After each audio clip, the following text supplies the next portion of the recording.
इस वीडियो में हम स्टार्ट करते हैं रिवर्स ट्रांसक्रिप्शन के बारे में।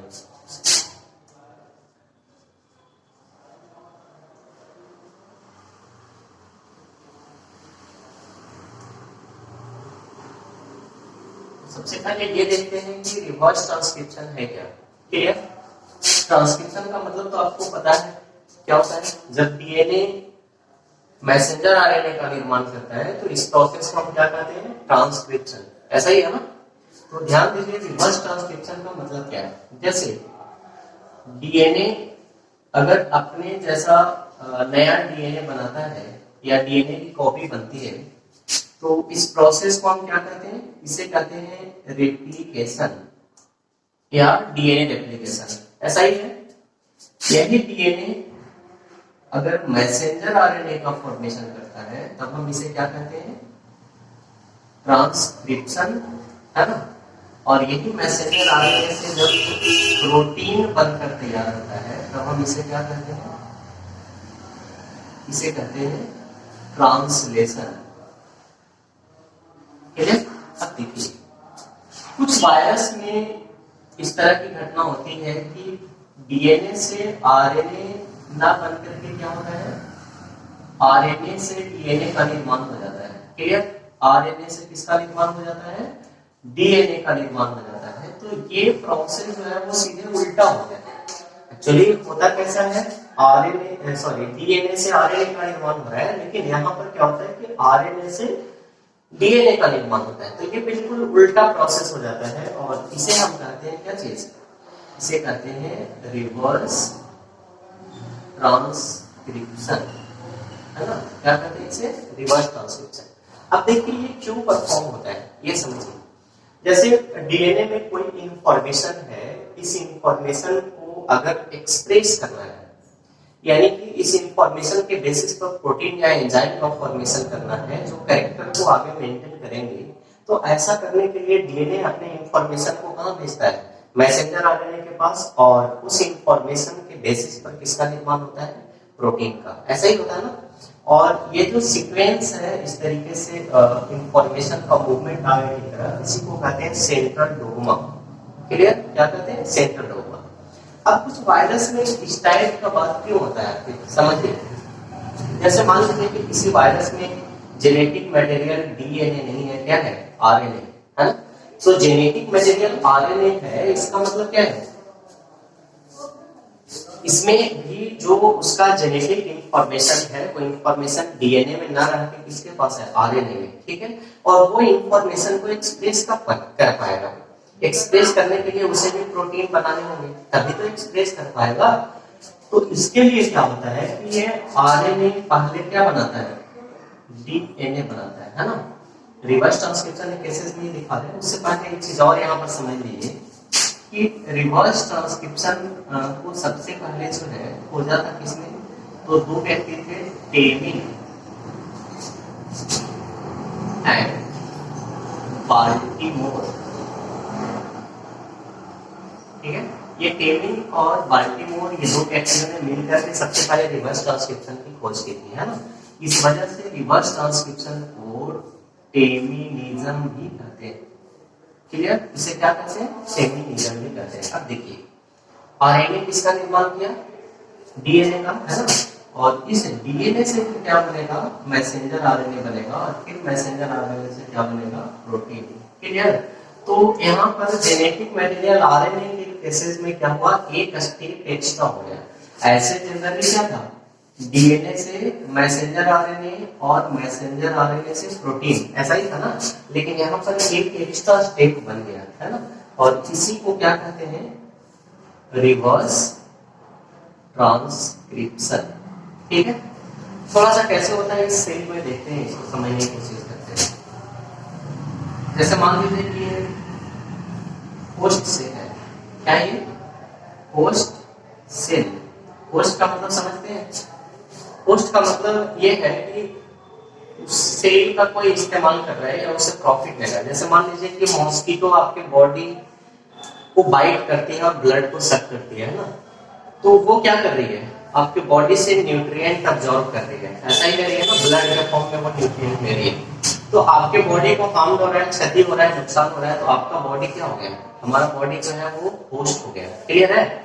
तो इसी तरीके से होस्ट सेल का मतलब है कि वायरस इसका इस्तेमाल करेगा अपने बेनिफिट के लिए। कैसे करेगा, थोड़ा सा ये समझते हैं। यानी कि आप सिंपल ये कह सकते हो कि सेल पर वायरस ने अटैक किया। क्लियर है? देखिए, ये मान लीजिए कि वायरस है, ठीक है, इस तरीके से आप पहले पढ़ चुके हो कि वायरस में क्या होता है। दो ही इंपॉर्टेंट चीजें वायरस में होता है, एक प्रोटीन, ठीक है, तो ये बाहर का जो कैप्सिड है या बाहर का जो कवर देते हो ये क्या है, इसका प्रोटीन है। और दूसरा इसमें क्या होता है, जेनेटिक मटेरियल। क्लियर? और आपको ये भी पता है कि जेनेटिक मटेरियल भी इधर आरएनए और डीएनए, या तो आरएनए होगा या डीएनए, दोनों नहीं हो सकता। किसी एक वायरस में दोनों जेनेटिक मटेरियल प्रेजेंट नहीं रह सकते, है ना। तो यहाँ पर मैंने वैसे वायरस को लिया है जिसमें जेनेटिक मटेरियल क्या है, आरएनए।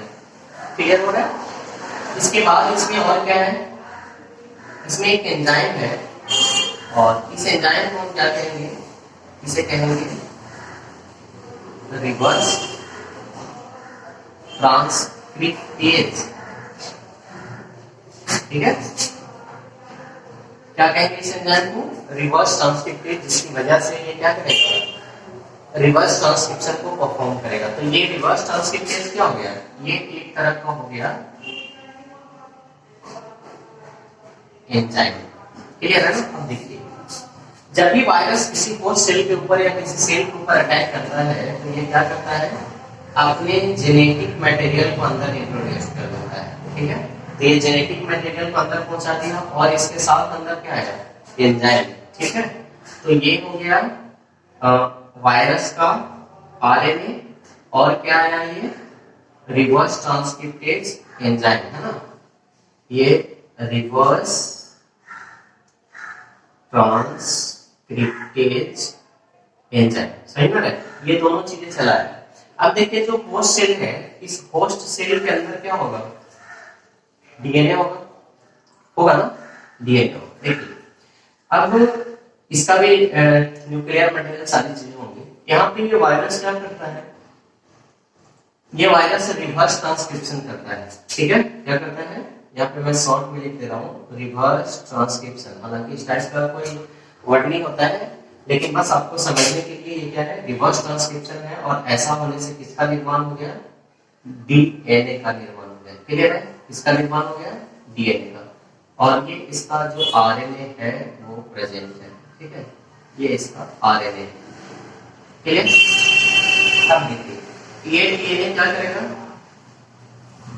रिवर्स ट्रांसक्रिप्शन हुआ था ना, यानी कि आरएनए से डीएनए का निर्माण हुआ, और ये आरएनए जो पहले से था, यहाँ पे आरएनए उसी टाइप का बचा हुआ है, आरएनए भी यहाँ पर है और डीएनए का फॉर्मेशन भी हुआ है। अब देखिए, इसके बाद ये डीएनए क्या करेगा, तो ये डीएनए करेगा ट्रांसक्रिप्शन।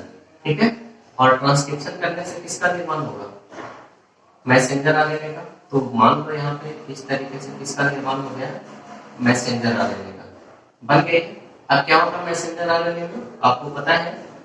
इसके बाद ट्रांसलेशन होगा, है ना, ट्रांसलेशन। और ट्रांसलेशन होने से क्या होगा, ट्रांसलेशन होने से प्रोटीन का निर्माण होगा, या किसका निर्माण होगा,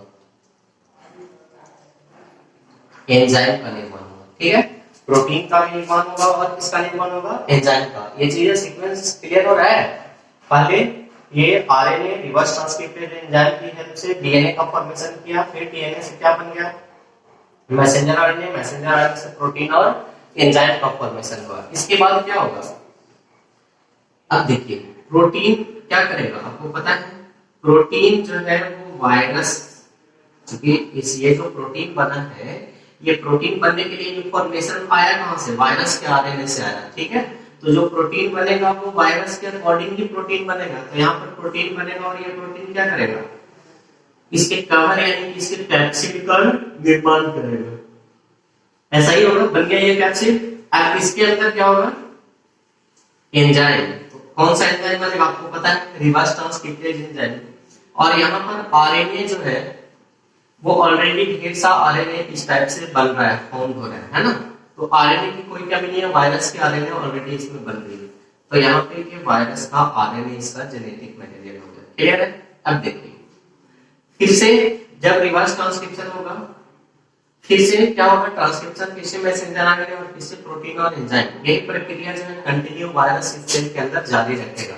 और ऐसा होने से दूसरा वायरस भी बनकर तैयार हो जाएगा। क्लियर है? बात आ रही है समझ में? ये दूसरा वायरस भी बनके तैयार हो जाएगा। इसी तरीके से इसके अंदर तीसरा वायरस भी बनके तैयार होगा, चौथे वायरस भी बनके तैयार होंगे, और कुछ समय के अंदर ये जो है पूरा सेल जो है वो वायरस से क्या हो जाएगा, भर जाएगा। क्लियर है? और जब ये पूरा सेल वायरस से भर जाएगा, इसके बाद ये सेल रप्चर कर जाएगा, टूट जाएगा, और टूटने के बाद क्या होगा, ये सारे वायरस कहाँ आ जाएंगे, बाहर आ जाएंगे। ठीक है? और बाहर आने के बाद क्या करेंगे आपको पता है, बाहर आने के बाद नए सेल के ऊपर अटैक करेंगे और नए होस्ट को चुनेंगे और उसे भी इन्फेक्ट करके उसमें अपनी मल्टीप्लिकेशन करेंगे। तो वायरस एक्चुअली है क्या, it is actually link between living and non living, ये दोनों के बीच का लिंक है। अगर नॉन लिविंग के साथ रहे तो ये कोई भी एक्टिविटी नहीं करेगा, जिस रूप में पड़ा हुआ है पड़ा रहेगा और डेथ कर जाएगा, मर जाएगा, खत्म हो जाएगा वो, है ना। लेकिन यही अगर किसी लिविंग सेल के कांटेक्ट में आया तो क्या करेगा, वहां पे मल्टीप्लिकेशन करने लगेगा, अपनी संख्या को रैपिडली तेजी से बढ़ाने लगेगा। ठीक है?